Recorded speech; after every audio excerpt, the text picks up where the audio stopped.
મુક્તાનંદ બાપુને વંદન, બંને સ્વામીજીઓને વંદન અને મંચ ઉપર બિરાજેલા મારા સાથી મિત્રો અને આપ સૌ.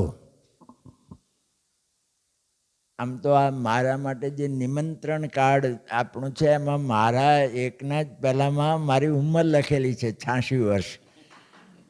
એટલે કદાચ શ્રોતાઓને આશ્વાસન આપવા માટે કે આ બોલી બોલીને કેટલુંક બોલશે, પણ એ ઊભા ઊભા ન બોલી શકાય તો બેઠા બેઠા બી બોલે જ. ગઈકાલે એસી કારને કારણે, અહીંની આ એસીને કારણે ઠંડીને સવારે મારો અવાજ બિલકુલ બેસી ગયો હતો. એટલે જોશી સાહેબને મેં કહ્યું કે હવે જોઈએ શ્રોતાઓના નસીબ કેવા છે. કદાચ આ અવાજ ન ઉઘડે તો બધા બચી જશે, પણ અવાજ ઉઘડી ગયો. આમ તો મેં ઘણા વખતથી બહાર બહુ જવાનું બંધ કરી દીધું છે, પણ અહીં તો પૂજ્ય બાપુ મારો ભત્રીજો આશીષ બોરીસાગર અહીંયા હતો, એને કારણે મારા ભાઈ અહીંયા હતા. મારા ભાઈનું અહીંયા અવસાન થયું એ વખતે બાપુએ જે અમારા કુટુંબને હૂંફ આપેલી એ ક્યારેય ભૂલી શકાય એવું નથી. અને પંડિત સાહેબનો અમારો પ્રત્યક્ષ પરિચય થયો તે પહેલાંથી હું એમને ઓળખતો હતો. અને પછી તો એ જીસીઆરટીમાં જ્યારે ડાયરેક્ટર હતા, નિયામક હતા, ત્યારે હું પાઠ્યપુસ્તક મંડળમાં નાયબ નિયામક હતો. એટલે સાથે કામ કરવાનું પણ બન્યું.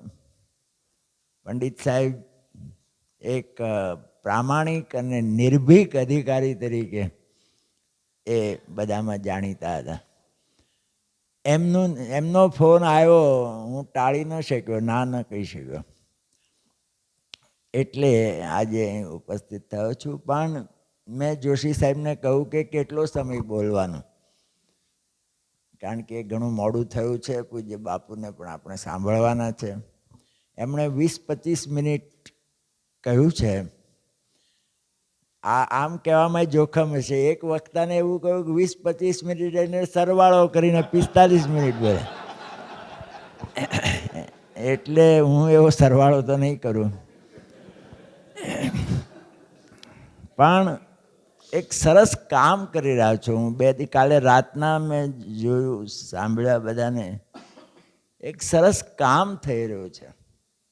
અને પૂજ્ય બાપુએ જે આ શિક્ષણ યજ્ઞ માંડ્યો છે, અને એમાં પંડિત સાહેબને ભરાડ સાહેબ જેવા અધ્વર્યુઓ યજ્ઞના, એને કારણે આ યજ્ઞનો પ્રકાશ અને એના આંદોલનો એ પહોંચશે જ. પણ આજે આ માતૃભાષા માટે આપણે ભેગા થયા છીએ, ત્યારે કેટલાક મુદ્દાઓ એ મારે કહેવાના છે. આમ તો ગુજરાતીમાં એક કહેવત છે કે કપાળે કપાળે સૌની જુદી મતી. એ કહેવતમાં સુધારો પણ થયો છે કે કપાળે કપાળે સૌની જુદી મતી, પણ 12 વાગ્યે સૌની એક જ મતી. આ એક મતીનો સમય વીતી રહ્યો છે, એ પણ હું ધ્યાનમાં રાખવા પ્રયત્ન કરીશ. આપણા એક બહુ મોટા સર્જક ને વિવેચક થઈ ગયા, એનું નામ હતું સુરેશ જોશી.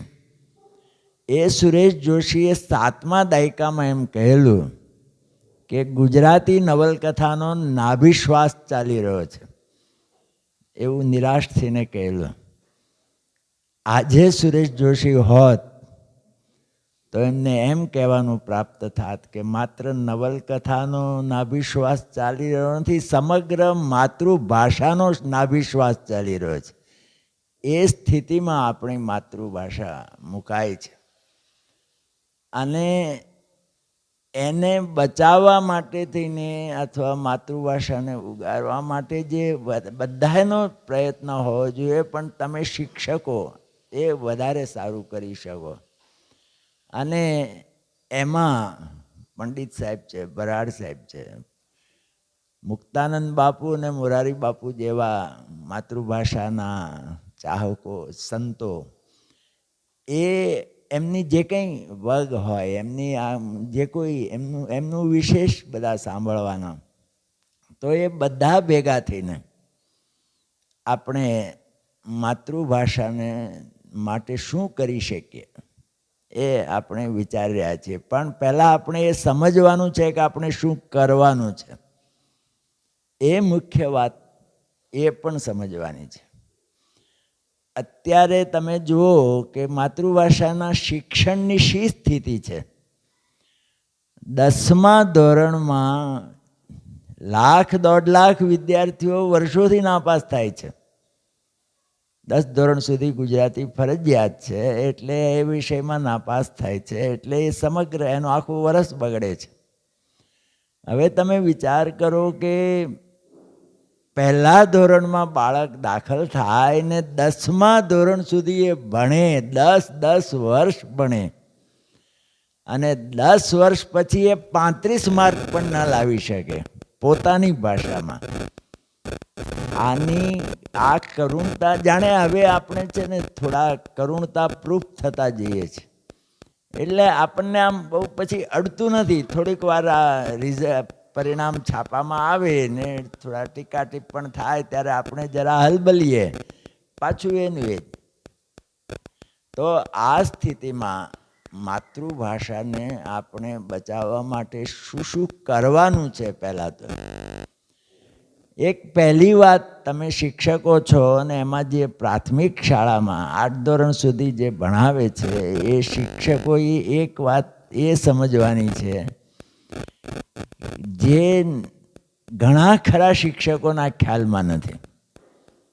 તમે તો બધા સતત વિચારનારા ને એવા છો એટલે તમને ખ્યાલમાં હશે, પણ મેં જોયું છે કે ઘણા ખરાના ખ્યાલમાં નથી.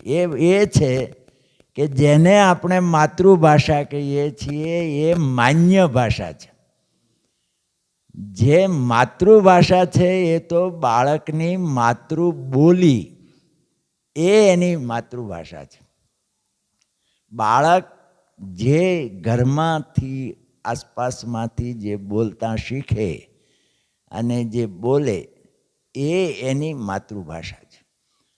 મધર ટંગ કહેવાય છે. કોઈ જગ્યાએ દુનિયામાં ક્યાંય પણ માતૃભાષા એ આપણે આમ શબ્દ બનાવ્યો છે, પણ મધર ટંગનું એ ગુજરાતી છે, એટલે બોલીનું.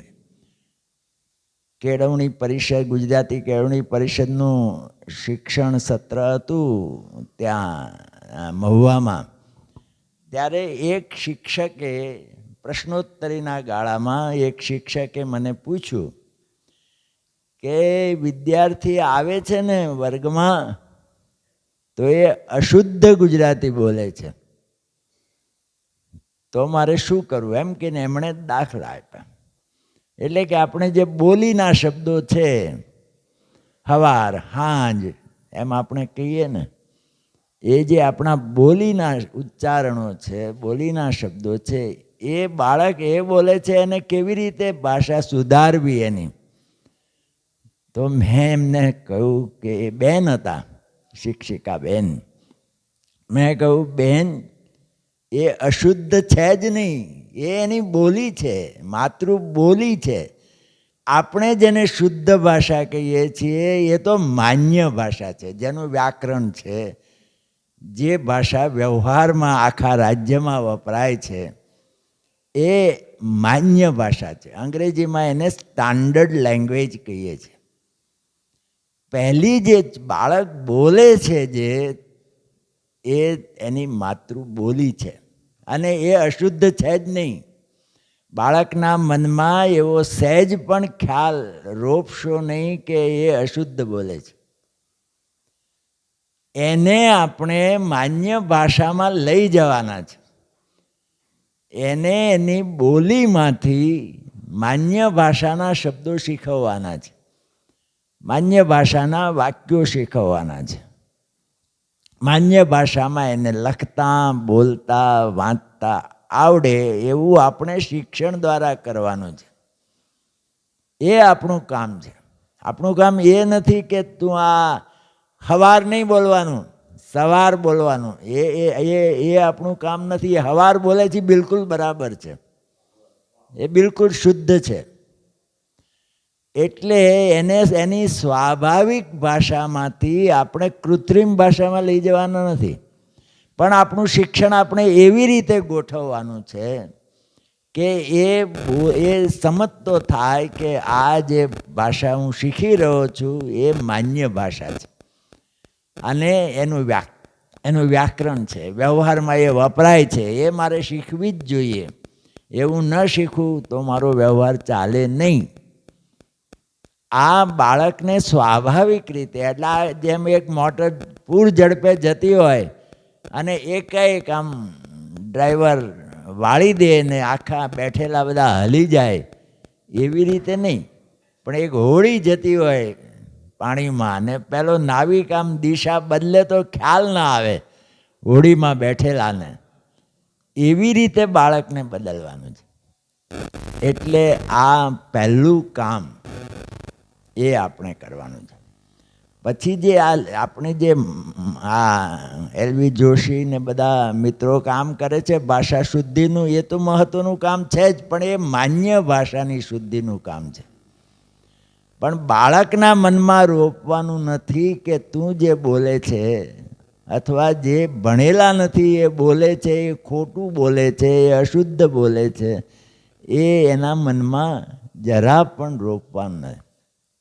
અને એને ખબર ન પડે તેમ આપણે માન્ય ભાષામાં એને લઈ જવાના છે. બીજી વાત છે તે આ ભાષા શુદ્ધિ અત્યંત જરૂરી છે. અને હું વિશ્વકોશમાં જે 15 દિવસે એટલે કે મહિનામાં 2 વાર જે વર્ગો લઉં છું એ ભાષા શુદ્ધિના જ લઉં છું. પણ આપણે ભાષા શુદ્ધિથી અટકી જવાનું નથી. ભાષા ક્યારે, ભાષામાં શું છે કે ભાષાની શુદ્ધિ પછી આવે છે ભાષાની શક્તિ. ભાષાની શુદ્ધિ ને શક્તિ આ બંને ભેગા થાય ત્યારે ભાષાનું સૌંદર્ય પ્રગટે છે. આપણે પાઠ્યપુસ્તકમાં જે કાવ્યો આવે છે, જે વાર્તાઓ આવે છે, જે નિબંધો આવે છે, એમાં ભાષાનું સૌંદર્ય પ્રગટ થયેલું હોય છે. તો બાળકને આપણે એ સૌંદર્ય લોકનો અનુભવ કરાવવાનો છે. એને બદલે આપણે સવાલ જવાબથી સંતોષ માનીએ છીએ. આને શું કહ્યું, પછી એ ક્યાં ગયો, એણે આમ થયું કે ના થયું. માત્ર ને માત્ર વસ્તુ ઉપર આધારિત, કન્ટેન્ટ ઉપર આધારિત એવા પ્રશ્નોથી આપણે પાઠ પૂરો કરી દઈએ છીએ.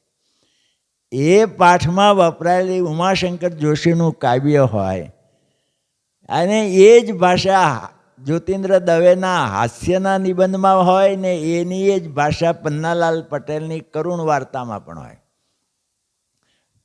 સાર્થ જોડણી કોષમાં આપેલા શબ્દોથી કરુણ રસ પણ પ્રગટ થઈ શકે અને એ જ શબ્દોથી હાસ્યરસ પણ પ્રગટ થઈ શકે.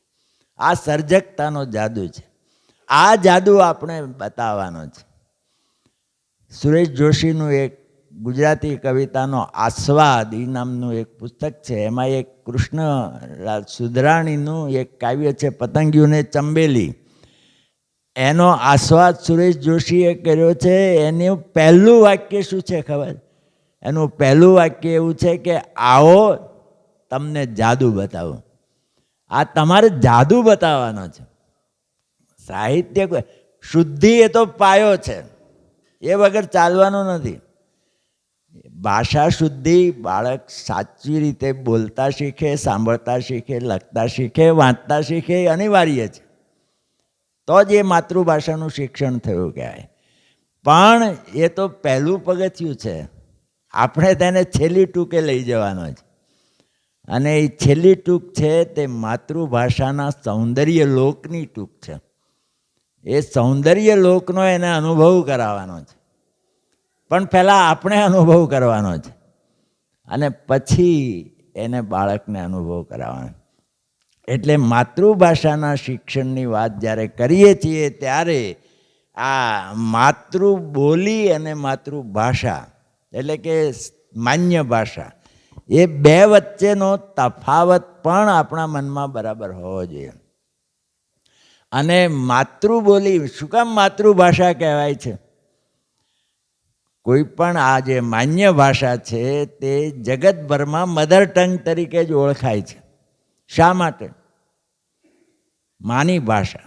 કોઈએ રમૂજમાં એમ કીધું છે કે એ માતૃભાષા એટલા માટે બોલાય છે કે પિતાને ખાસ બોલવાની તક મળતી નથી. આ તો એક રમૂજ છે. જોકે હવે પિતાને તક મળે ને બોલવાની તો પિતાને બોલતા આવડતું પણ નથી. સાચી રીતે શુદ્ધ રીતે બોલતા આવડતું પણ નથી, કારણ કે પિતા પણ એ જ રીતે ભણ્યા છે. પણ જે માતૃભાષા માની ભાષા એટલા માટે કહેવાય છે કે એ સંસ્કારની ભાષા છે. માતાના દ્વારા એ બાળકમાં સંસ્કાર સંક્રાંત કરવાની એ ભાષા છે. એ પિતા દ્વારા શક્ય નથી, એ માતા દ્વારા જ છે. શું કામ માતા દ્વારા જ છે? એ પરમાત્માનું સંવિધાન છે. શું છે? ભગવદ્ ગીતાના 10મા અધ્યાયના 34મો જે શ્લોક છે, એ શ્લોકમાં એક પહેલું ચરણ તો એમ છે કે શ્રી કૃષ્ણ એમ કહે છે કે આ જે કાંઈ બધું થાય છે તે બધું સંહારે મારાથી થાય છે ને જીવન પણ એ બધું કરતા હું છું. પણ બીજું જે ચરણ છે એ અગત્યનું છે. એમાં ભગવાને એમ કહ્યું કે જે માનવ જાતિના જે મૂળભૂત ગુણો અને મૂળભૂત શક્તિઓ, શ્રી, બુદ્ધિ, ધૃતિ, ક્ષમા, આ બધા ગુણો ગણાવ્યા છે, જે દૈવી સંપત્તિ તરીકે ગીતામાં વર્ણવાયા છે પછીના અધ્યાયોમાં. તો એ જે માનવ જાતિના મૂળભૂત ગુણો, જેને કારણે માણસ માણસ છે, જેને કારણે માણસ અન્ય જીવસૃષ્ટિથી જુદો છે, એ ગુણો રૂપે હું સ્ત્રીમાં વસું છું એમ કહ્યું છે. આનો અર્થ શું થાય? કે માનવ જાતિના જે મૂળભૂત ગુણો, મૂળભૂત શક્તિઓ એને ક્યાંથી મળે છે? મા પાસેથી મળે છે. અને મા પાસેથી કેવી રીતે મળે છે? માની ભાષા દ્વારા મળે છે, માના વિચાર દ્વારા મળે છે. એટલે એ માતૃભાષા કહેવાય છે. એટલે આપણે ઘણીવાર તો આમ અંગ્રેજીમાંથી મેં ઘણી જગ્યાએ લખ્યું ને ઘણા સરકારમાં કામ કરનારા અધિકારીઓને પણ કહ્યું. એક હમણાં જે સ્ત્રી જાગૃતિનો સમય આવ્યો છે ને, એટલે મહિલા દિન ઉજવાય છે 8મી માર્ચે, વિશ્વ મહિલા દિન. તો એમાં શું શબ્દ વપરાય છે? સ્ત્રી સશક્તિકરણ. એ વિમેન એમ્પાવરમેન્ટનો સીધો તર્જુમો છે, સમજ્યા વગરનો.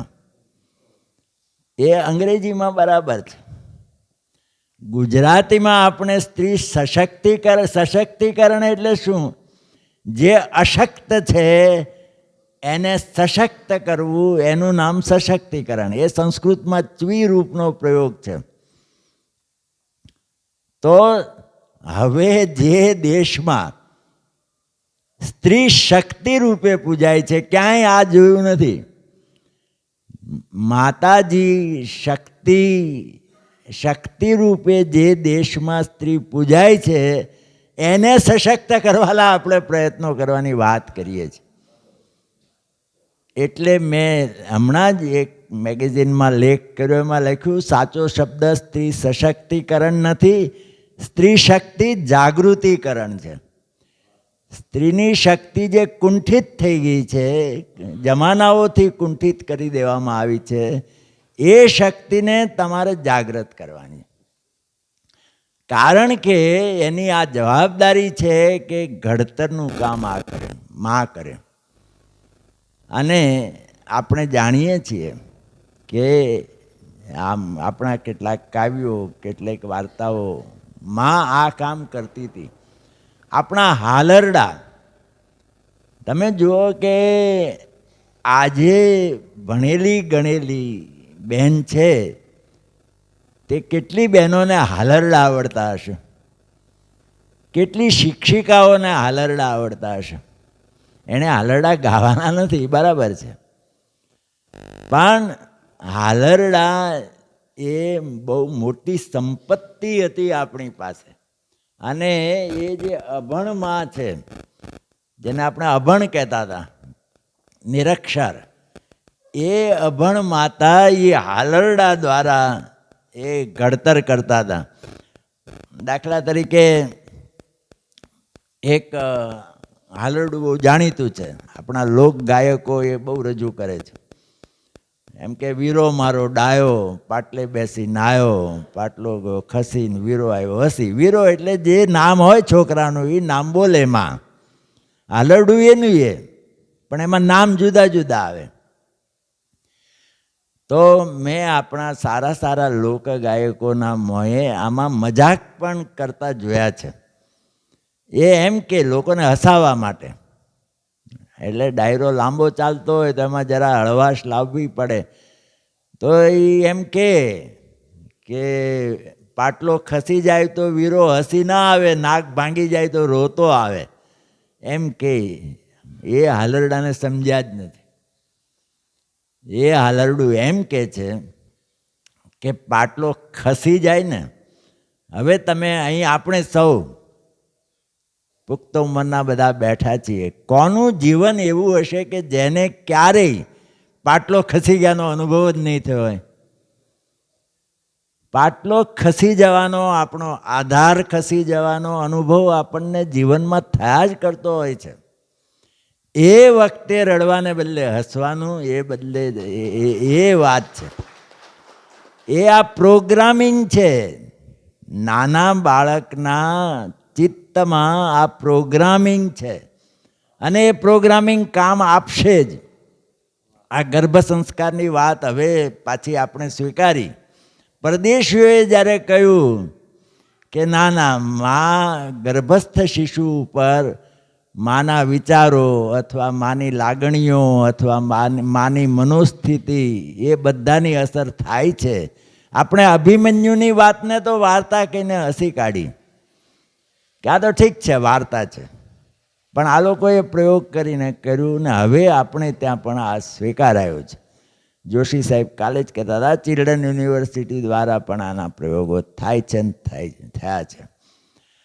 તો આ જે વાત છે, માં પ્રોગ્રામિંગ કરે. બીજું, અત્યારે તમે જુઓ કે પ્રેરણાત્મક પ્રવચનો એ બધા આજે બહુ જ ચાલે છે. પ્રેરણાત્મક પુસ્તકો, પ્રેરણાત્મક લેખો, અને એમાં સામાન્ય રીતે એક જે બધા પ્રેરણાત્મક પ્રવચનકારો અને લેખકો છે એમાં એક વાત સામાન્ય છે. કઈ? કે ઊંચું સપનું જુઓ, ઊંચું સપનું જુઓ અને એને પાર પાડવા મહેનત કરો, પાર પડશે જ. તમારું અજાગ્રત મન એ રીતે કેળવાશે વગેરે. હવે તમે એક હાલરડું જુઓ, જે માં નિરક્ષર છે એ માં એના ઘોડિયામાં સૂતેલા બાળકને શું કહે છે કે ભાઈ તો અટાદાર, મોજડી પહેરે પટાદાર, મોજડીઓ ઉપર મોગરા, ભાઈને રમાડે રાજાના છોકરા. જે કદાચી માતાના ખોરડા ઉપર નળિયાના જોગવાઈ નહીં હોય, પણ છોકરાના મનમાં થિંક બિગ. તારે તો આજે ભલે મારી દશા આ છે ને તારી દશા આ છે, પણ તારે રાજાના છોકરા રમાડે એવા મહાન થવાનું છે. અને પછી કહે છે ભાઈ તો રાજા ભોજ, ભાઈને બારણે હાથી ઘોડાનો ફોજ. હવે ભાઈને રાજા ભોજ સાથે સરખાયો.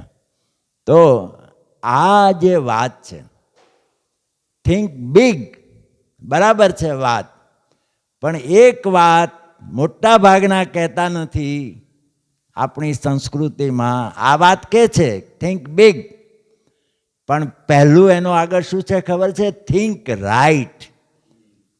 સાચું સપનું જુઓ, બરાબર છે, પણ સત્યના માર્ગે. અશુદ્ધ સાધનથી નહીં. કાલે જ પંડિત સાહેબ કહેતા હતા, મેં એમને કહ્યું કે તમે આમ બહુ નિર્ભીક રીતે, તો કે આપણે તો સત્યની રજૂઆત કરવાની છે અને સત્યની શક્તિ છે. તો આ think right and then think big, પછી જ મોટું જો. અને છેલ્લે આ તો બહુ જ પ્રસિદ્ધ કાવ્ય છે, પાઠ્યપુસ્તકમાં પણ આવે છે.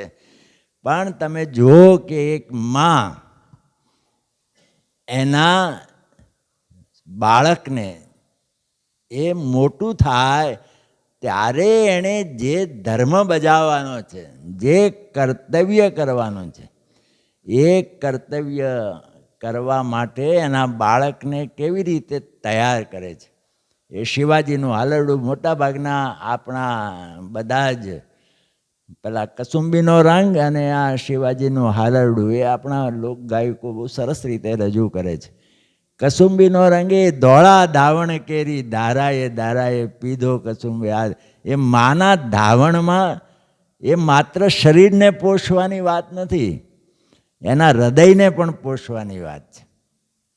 એટલે એ કસુંબીનો રંગ એટલે ત્યાગનો, બલિદાનનો, પ્રેમનો એ રંગ એ એને માટે તૈયાર કરે છે, એનું જીવન તૈયાર કરે છે. એણે આવા થવાનું છે. એ બધું માતૃભાષા દ્વારા જ શક્ય છે અને મા દ્વારા જ શક્ય છે. મોટાભાગના મહાપુરુષોની આત્મકથા તમે વાંચો, ગાંધીજી હોય કે ગોપાલ કૃષ્ણ ગોખલે હોય, મારી સફળતાનો યશ મારી માને ઘટે છે એમ મોટાભાગના એ લખ્યું છે. એનું કારણ આ છે કે મા દ્વારા, માની ચેતનામાંથી બાળકની ચેતનામાં ગર્ભમાં હોય છે ત્યારથી એ આ જાય. આ માની મોટી જવાબદારી છે. અને એને માટે થઈને એ માતા ભણતી હોય કે પિતા ભણતો હોય, એ માતૃભાષા બરાબર સમજે, માતૃભાષાનું સાહિત્ય બરાબર ગ્રહણ કરે, અને માતૃભાષા શું છે અને માતૃભાષાની તાકાત શું છે. કોઈ એમ સમજતું હોય ને, આ કોઈ પણ ભારતીય ભાષા કે કોઈ પણ વિદેશી ભાષા અને ગુજરાતી ભાષા, નવલરામે કેટલા વર્ષો પહેલાં, નવલરામ આપણા મોટા વિવેચક થઈ ગયા, અને કેટલા વર્ષો પહેલાં લખ્યું છે કે કોઈ પણ ભાવ, કોઈ પણ લાગણી એ વ્યક્ત કરવાની ગુજરાતીમાં શક્તિ છે. તમને આવડે નહીં એટલે પછી તમે વ્યક્ત ના કરી શકો તો ગુજરાતીનો વાંક કાઢો કે આ તો શુશા પૈસા ચાર છે એવું કહો. ભાષામાં તો તાકાત છે. તમે એ તાકાતનો ઉપયોગ કરવાની તમારામાં સર્જકતા જોઈએ. તો એ હાલરડામાં આ એટલે શિવાજીનું હાલરડુંમાં કહે છે માં કે પેટમાં પોઢીને સાંભળી તી બાળે રામ લક્ષ્મણની વાત, માતાજીના મુખ જેદીથી ઉડી એની ઊંઘ તેદીથી. શિવાજી ઘોડિયામાં સૂતા છે, પણ એને ખબર છે માને કે એણે ધર્મની રક્ષા કરવા માટે એણે મોટા થવાનું છે. રાજકારભાર ભોગવવા માટે મોટા નથી થવાનું. એણે ધર્મની રક્ષા કરવા માટે, સનાતન ધર્મની રક્ષા કરવા માટે એણે, એના ઉપર અત્યારે ભય જજુમી રહ્યો છે, એને માટે એણે તૈયાર થવાનું છે. અને એ શિવાજીના મનમાં, એ નાના બાળકના મનમાં મા પહેલેથી રોપે છે. અને પછી કહે છે કે ઘૂઘરા ધાવણી પોપટ લાકડી ફેરવી લેજો આજ, કાલે તારે હાથ રહેવાની રાતી બંબોળ ભવાની. એ આમ બરાબર એને અત્યારે બરાબર છે આ રમકડા, પણ પછી એણે ધારણ કરવાની છે ભવાની તલવાર ધારણ કરવાની. તો માં જાણે છે કે એનું પરિણામ શું આવે. તો આ કઈ માં તમે જુઓ કે કઈ માં, આ જે માં આ કહી શકે એના નાના બાળકને, એ માની વીરતા કેટલી હશે, એ માની ધર્મભક્તિ કેટલી હશે, એ માની તાકાત કેટલી હશે, એ કહે છે કે આજ માતા દેતી પાથરી રૂડા ફૂલડા કેરી સેજ, કાલે તારી વીર પથારી પાથરશે વિષ ભુજાળી. આ માં હજી તો ઘોડિયામાં સૂતેલા બાળકને એના ભવિષ્ય માટે કહે છે કે કાલે આવું થવાનું છે, હું રાજી ખુશીથી એ તને એ કરવા દઈશ. તો આ માં સંસ્કાર આપે છે. ને આજે જે તકલીફ થઈ છે તે એ થઈ છે કે આજની મોડર્ન મમ્મીઓ એ બાળકને, પોતાના બાળકને અંગ્રેજી માધ્યમમાં દાખલ કરવા માટે, મેં મોટા ભાગનાની યારે વાત કરી છે ને કે હું તો સમજુ છું પણ આ નથી સમજતે, અને એને કોઈ સમજાવી શકે એવું હોતું નથી.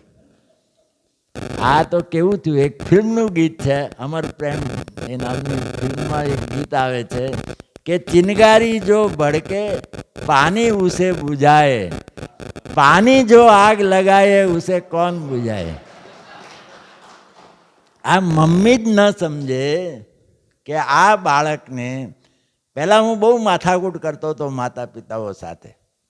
હું એમ સમજતો હતો કે એક બાળકને અંગ્રેજી માધ્યમમાંથી પાછો માતૃભાષાના માધ્યમમાં હું જો લઈ આવી શકું તો કસાઈ વાડેથી ગાય છોડાવવા જેટલું પુણ્ય છે, આવું હું સમજતો હતો. પણ પછી મેં જોયું કે આ મમ્મીઓ એટલી બધી મક્કમ હોય છે. એક મમ્મી તો એવું કહેતા હતા કે હું અંગ્રેજી માધ્યમમાં ભણી છું. અરે ભાષા વિજ્ઞાનની એમાં કંઈ સમજતા નથી તમે. 7 પેઢીઓથી જે ભાષા ઉતરી આવી હોય ને એ તમારી માતૃભાષા છે, તમારા જીન્સમાં એ ભાષા છે. તમે અંગ્રેજી માધ્યમમાં કાચું પાકું અંગ્રેજી શીખ્યા એનાથી બાળકમાં ફેર ન પડે. તો આપણે આ બધું કરવાનું છે, સરકારને સમજાવવાનું છે, વાલીઓને સમજાવવાનું છે, માતાઓને સમજાવવાનું છે. અને એ રીતે જો આપણે નહીં કરી શકીએ તો આ છેલ્લી ટ્રેન છે, હવે પછી હાથમાં રહેવાનું નથી કશું. એક ઉમાશંકર જોશીના કાવ્યનો સંદર્ભ ટાંકીને મારી વાત પૂરી કરું કે ઉમાશંકર જોશીનું એક કાવ્ય છે બળતા પાણી, અને એ પાઠ્યપુસ્તકમાં ઉપલા ધોરણોમાં ઘણીવાર લેવાય છે કે પર્વતમાંથી નદી નીકળે છે અને પર્વત ઉપર જે વૃક્ષો છે એમાં આગ લાગી છે. નદીનું પાણી ઘણું છે પણ નદી છે તે એ આગ ઠારી શકતી નથી. એ સમુદ્રમાં જે વડવાગ્નિ, અદીઠ વડવાગ્નિ છે એને બુઝાવવા જાય છે. આ મૂળ એમ લખાયું છે કે જે સ્વતંત્રતાના આંદોલનમાં યુવાનો જોડાતા હતા અને માતા પિતા એને કારણે દુઃખી થતા હતા, એ માતા પિતાનું તો કંઈક કરી શકે એમ નહોતા. એને દેશને આઝાદ કરવાના પહેલાંમાં ખપી જવાના હતા. પછી કવિ કહે છે કે સમુદ્રમાં ક્યારેક એના વાદળા બંધાશે, એ વાદળા ફરતા ફરતા આ પર્વત ઉપર આવશે અને આ વરસશે ને આગ બુઝાશે. પછી એક છેલ્લો માર્મિક સવાલ કવિ કરે છે જે અહીંયા પ્રસ્તુત છે. કવિ પૂછે છે કે અરે એ તે ક્યારે ભસ્મ સૌ થઈ જાય પછીથી, બધું ભસ્મીભૂત થાય પછી તો થાય તો શું, આ અત્યારે બધું ભસ્મ થવાની તૈયારીમાં છે. જેનાથી જેટલું બુઝાવી શકાય એટલું બુઝાવો, ને એમાં સૌથી વધારે જવાબદારી શિક્ષકોની છે. અને એ શિક્ષકો ધારે તો ઘણું કરી શકે એમ છે. એટલે આપણે આ જે તમે મંથન કરી રહ્યા છો, જે કામ કરી રહ્યા છો, એના માટે તમને ખરેખર અભિનંદન. અને તમને કામમાં પ્રેરી રહ્યા છે. એમાં ચાપડા જેવી એક સંસ્થા, ધર્મની સંસ્થા, અને મુક્તાનંદ બાપુ એટલે આમ માત્ર પહેલાં આખી કેટલી બધી સામાજિક પ્રતિબદ્ધતા, કેટલા બધા સમાજના પ્રશ્નોમાં એમ રસ લે ને કેવી રીતે કરે. આ મેં વાંચ્યું કે મિઝોરમના ને એના બાળકો અહીંયા ધરતીકંપ કચ્છમાં થાય તો એના, એટલે આ જે બધું તમને એનો લાભ મળે છે અને બાપુના આશીર્વાદ છે. તો આપણે આ માતૃભાષાનો નાભિશ્વાસ ચાલી રહ્યો છે એમાંથી ફરી પાછળ માતૃભાષા એનું આરોગ્ય પ્રાપ્ત કરે અને એને કારણે આપણું જીવન સમૃદ્ધ બને એવી આશા સાથે વિરમું છું.